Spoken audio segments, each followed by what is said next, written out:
But my even bigger passion is to take you on that next stage of the journey where I have walked. And I'm just a little further ahead of you. And I want to invite you to now really think about living alcohol free. Because as I've said before, and here's the thing is that if we only become alcohol free, we run the risk of just changing our behavior. And if we only change our behavior, we might end up hating our alcohol free life. Welcome to the Sober Edge podcast, inspiration for alcohol free living. I'm your host, Terry Patterson, functional nutritionist and This Naked Mind senior coach. The Sober Edge is a place to explore the infinite possibilities on the other side of drinking. In a culture soaked in booze, discover the wonder and joy of taking a different path. Meet real people living lives of purpose and passion. Learn the truth behind the alcohol myths and get ready to be motivated, inspired, and astounded by what is possible with the Sober Edge.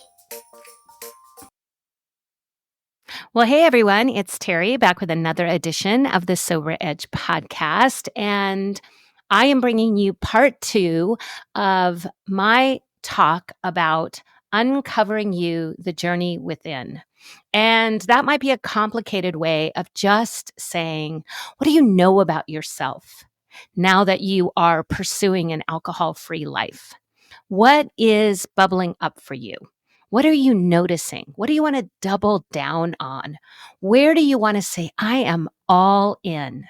Now that I've made this amazing choice and life looks different, I really want to focus on what now, what next. And in the first part 1, which aired last week, if you haven't watched that, I will put the links in the show notes, or listen to that, I should say. I want to invite you to go back and listen to that first, because we do have this process that I like to take clients through. And it starts with getting to know yourself, which I talked about last week, and then growing. How do we grow ourselves in this alcohol-free journey? And what are the opportunities to do that? And so today, I want to take you through what I consider the 2 really next critical parts of this journey to thrive in this after alcohol life. And you've heard me say it before, but I'm going to keep saying it, is that becoming alcohol free looks different than living alcohol free. And I have had the privilege of working with hundreds and hundreds of people, probably even thousands, to help them become alcohol free. And I love that part of the process. But my even bigger passion is to take you on that next stage of the journey where I have walked. And I'm just a little further ahead of you. And I want to invite you to now really think about living alcohol free. Because as I've said before, and here's the thing is that if we only become alcohol free, we run the risk of just changing our behavior. And if we only change our behavior, we might end up hating our alcohol-free life. We might end up being victim to that fading effect bias, FAB, which tells us drinking wasn't so bad. We might start to romanticize alcohol and say, gosh, if this is all there is, I don't know. And so we really want to think as we move forward on this alcohol-free journey. Now that I've changed my drinking behavior, what is available to me? Where can I continue to build a life I don't want to escape from? And this is the beautiful part of exploring all of the things that come up. And are they hard and challenging? Yes, at times.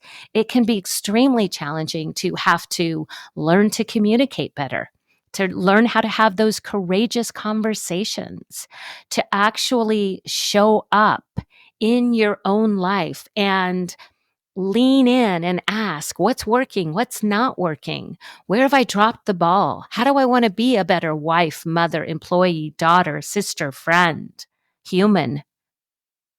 So this is where I want to invite you into this process. And I hope you can hear the passion in my voice because I get so excited about this second part of the journey.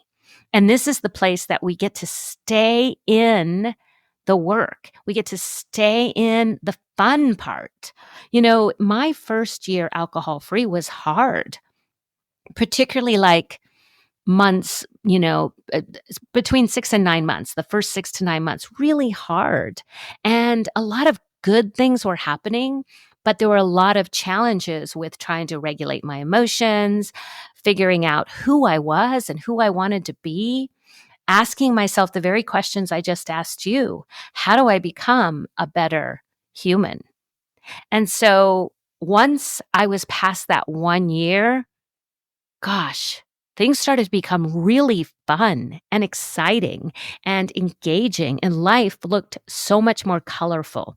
I often talk about how my life went from black and white to technicolor, but it didn't happen the first day I stopped drinking. It happened between that 9 and 12 month mark when I started living alcohol free.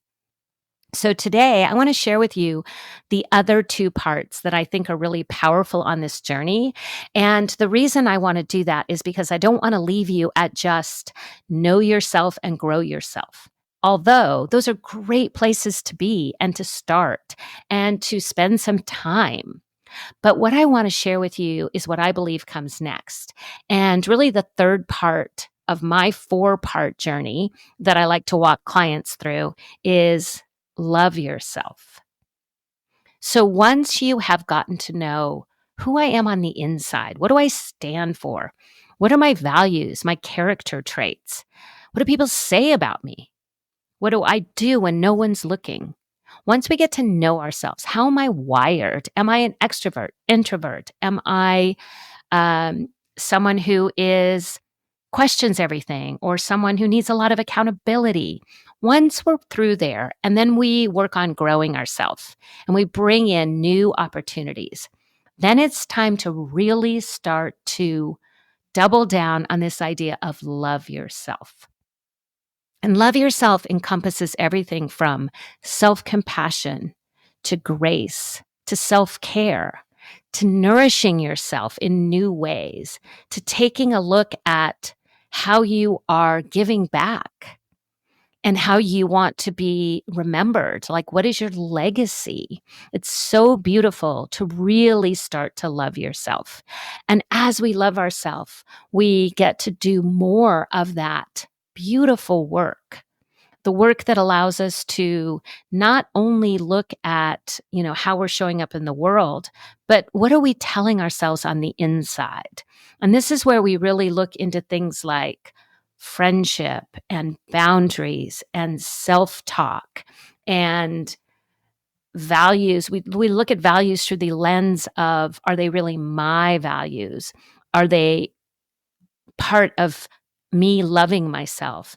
And how do I allow myself to take care of me first? And this can be so challenging for women, right? So all of that comes into this beautiful part of love yourself. And often this is the place where I first intersect with clients or I first meet clients because they often will come to me as the sober nutritionist and say, I've stopped drinking alcohol and now I'm ready to work on my health journey. I want to feel better. I want to eat better. I want to feel vibrant in my body. And it's so exciting. And one of the beautiful parts of loving ourselves is nurturing ourselves, taking care of ourselves, eating the food that's right for our body, moving, uh, watching your stress and doing stress reduction practices, somatic work and meditation, mindfulness, breathing, tapping. All of these things are part of that beautiful love yourself. And it could look like having a morning routine to honor that beautiful love you are developing. And so as I take women through my self-experience program, where we really look at these parts of ourself, we start with what I talked about last week and just mentioned again is this beautiful part of knowing yourself better and more and getting to know who you are after alcohol is out of the way. And then the growing and what is exciting us. What are we passionate about? What do we do for fun? How do we play? Then we move into this beautiful part of love yourself. And then finally, the final step, and it's not the final step, I shouldn't say it that way, because this is just the foundation to living an alcohol free life. And the fourth step that I take women through is be yourself. And this is where we get to bring into all of these components that we've learned and the ways that we have learned about nourishing ourselves and how much we know ourselves. And then we get to ask, now what? How do I want to show up in the world? And what do I want to do with this gift of an alcohol free life? And so, be yourself is so beautiful because we get to be inspired by the people that we see as, a little further ahead of us on this journey. And perhaps you're someone who decides, I want to write a book and share my experience. I want to start a nonprofit. I want to become an alcohol free coach or a life coach. And I've worked with a lot of women who this part of being and learning how to be your best self, your most authentic self, your courageous self, often looks like expanding the belief of what is possible. And so I think a part of be yourself is that belief in yourself. And so I want to invite all of you to consider, where are you on this journey? And where have you noticed that you're starting to get to know yourself more? And how can you expound and expand that journey? And then how can you love yourself more? Where have you gotten maybe caught up in the routine of living the daily life? And particularly for women, we are called to play so many roles. And it can even be that sandwich role where we've still got children that we're caring for. And then we have aging parents that we're caring for. And it can be a lot. And so, how we love ourselves through these hard things. Maybe you're someone who's been faced with a scary diagnosis or a late in life divorce, and you're wondering how you can love yourself through all of that. So that's again the work we get to do together. And then we move into that beautiful place of, really celebrating what we've learned and where we've grown. And so I bring this to you because if you are interested in doing this in my small group, the Self Experience, this is what I'm talking about. This is how we do life together.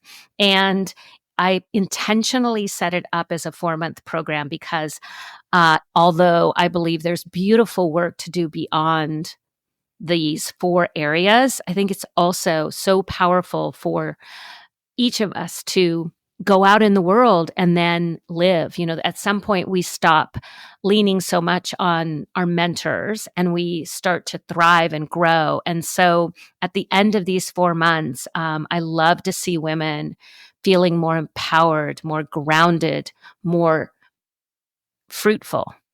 And so, if you're not interested, if this is not for you at this time, I want to still invite you to explore, where can I pay attention to my life after alcohol beyond just becoming alcohol free and really living alcohol free? And ask yourself that very important question. Am I truly living on this side of alcohol? And am I thriving in this life after alcohol?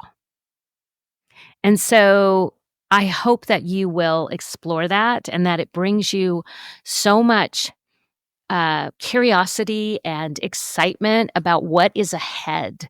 Often when we're in the beginning of this journey or even contemplating what will life look like after alcohol, it's hard to fathom that there is so much that opens up on the other side. But again, I've walked beside so many of you and I've worked in big programs with hundreds of people and hundreds of people. And I see the same dynamic that when alcohol is out of the way, we have this beautiful opportunity. And not everyone leans into that opportunity. But I want to invite you and empower you to do just that. To ask yourself, like, if I had the ability and the time and the wisdom, what would I tell my future self about this time in my life?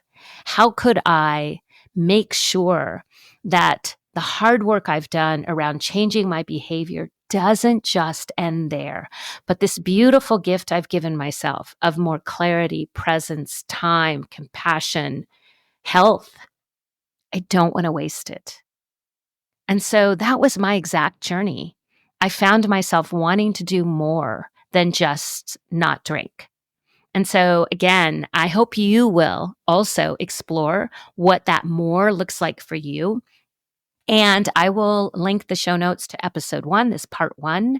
And I also will link in the show notes, the link to the self-experience program. And so we are getting started November 19th. We're going to get together for 4 months. It will be a small group of women who are on the other side of alcohol. And whatever that looks like for you, I'm going to let you define what that looks like. If you are free from the hold of alcohol and you have been working on becoming alcohol free and you're ready for that next step, let's talk. If you have questions, I want to share all of the answers and I want to find out with you if this is the right program for you. So I hope you have a beautiful rest of your week. It's so incredible to be able to share this self-experience with you. I have offered it 4 previous times. So this is the 5th round. And each time, somehow the exact group of women shows up and connects and bonds together. And we have this beautiful creative experience where we're really co-creating this adventure together. And on the other side, you get to come out with more tools, more connection, more clarity, and the beautiful gift of living alcohol free. All right. Well, that's all I've got for you tonight. I hope that you will take a look at the self-experience if you're interested. And it's just a couple weeks away. So don't wait. Check out the show notes and just read the sales page and see if it's for you. And please reach out if you have any questions. All right, everyone. Thanks for listening. I'll be back with a guest next week.